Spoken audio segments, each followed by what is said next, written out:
Assalomu alaykum hammaga. Bugun biz Qashqadaryo viloyat agrokimyo tahlil markazi xodimlari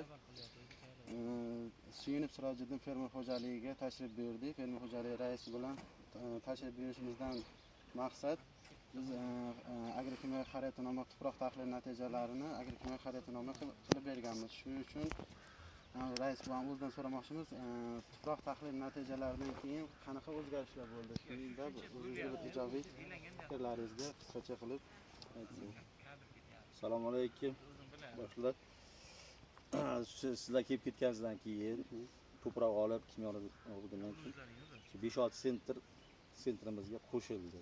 To'proqimizga analizlardan keyin shu o'zgarishlar shu bo'ldi.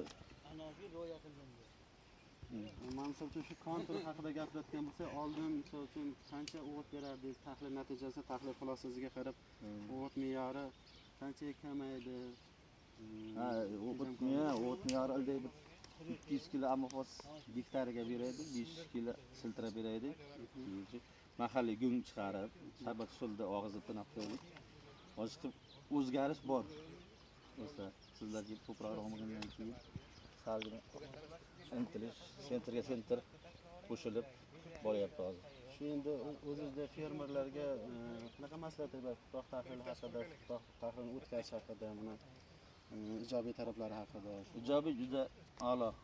O'tkazish kerak, shu tekshirib analiz olib turish kerak boshqa.